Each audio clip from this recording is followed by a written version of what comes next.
My name is Carol Chin. Live in Brussels for the last 42 years. Same address. Originally from Jamaica. Came to Canada in 1968. I was born and grew up in Jamaica until I was 25 years old.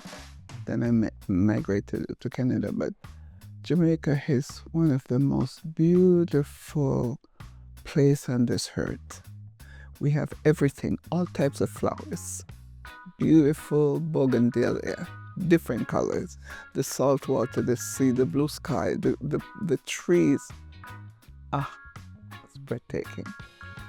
Everybody wants to go to Jamaica, and I was born in Jamaica, but I'm here in Canada stuck.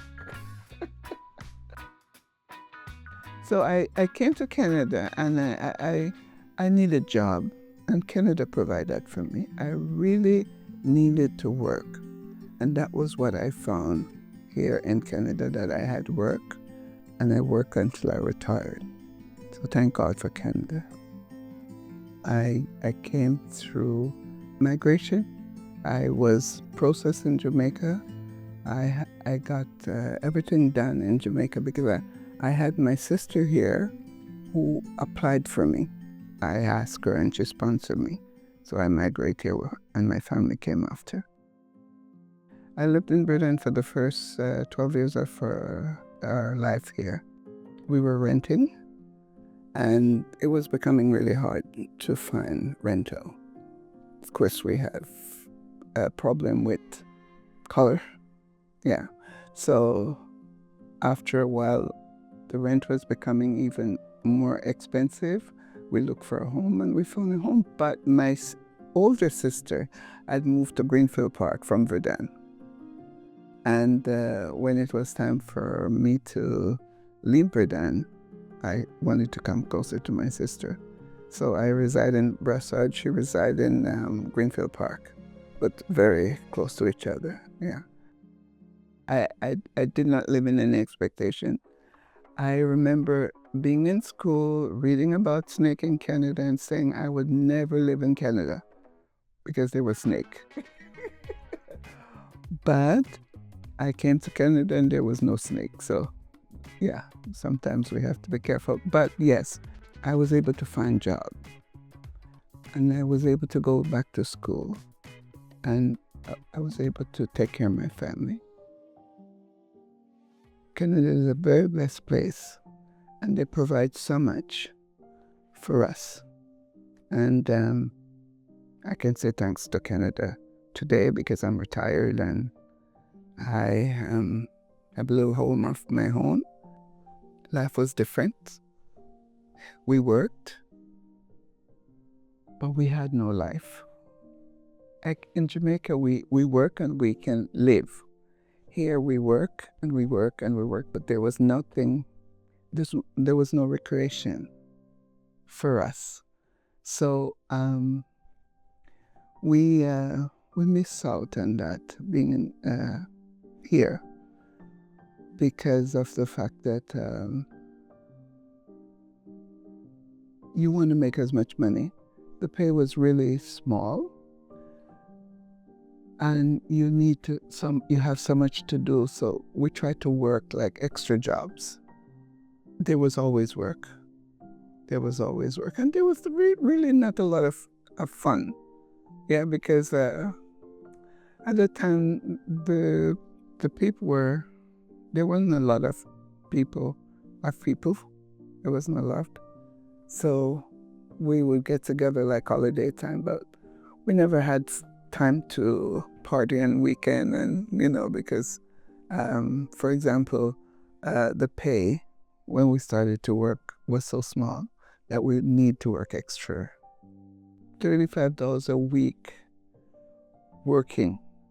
Can you imagine what $35? That was back in the 60s. That's how small pay was. And when I started I made $60.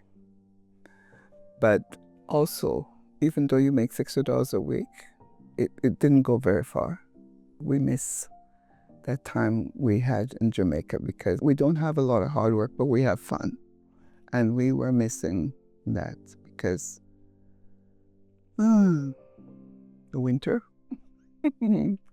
and working like sometime on Saturday, have Sunday off, and then back to work on Monday, or working an evening job just to make ends meet. Yeah. So no, we didn't, nobody gave us anything, but we worked for what we wanted because there was opportunity to work. I came here as a youth, and then now I'm an old lady. I realized just before I came that I was coming to a French-speaking place, but didn't speak French. But this is where my family landed, and that's where we live. So I came, actually my doctor told me, because he was here for Expo 67 exhibition, and when he was processing my paper, he said, "Oh, you're going to the French country." I went to school and learned how to speak French and enjoy French. I love speaking French. Such a romantic language, you know? But it has its drawback. My kids were brought up here, and my older kids were able to go to English school. My second kid, my last daughter, went to French immersion. So because I speak French, I embrace the French because she could have both language. She's going to live here. She has to have the both language. So I did enroll her in French kindergarten, French daycare, sent her to French immersion school where she had both French and English. And this was what I was missing in my country. I had everything, but I didn't have work. And I had children, and one salary alone could not supply, especially if we wanted to send them to school, give them a good education. I enjoy living in Quebec. I try to find things to keep me occupied because I like going out, and I am not one who likes to stay home. So I'm always looking for somewhere to go. I find Maison Internationale where I can pop in and out.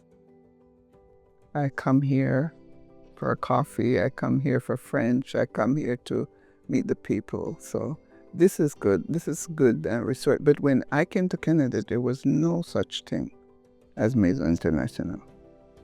There was no such time for recreation.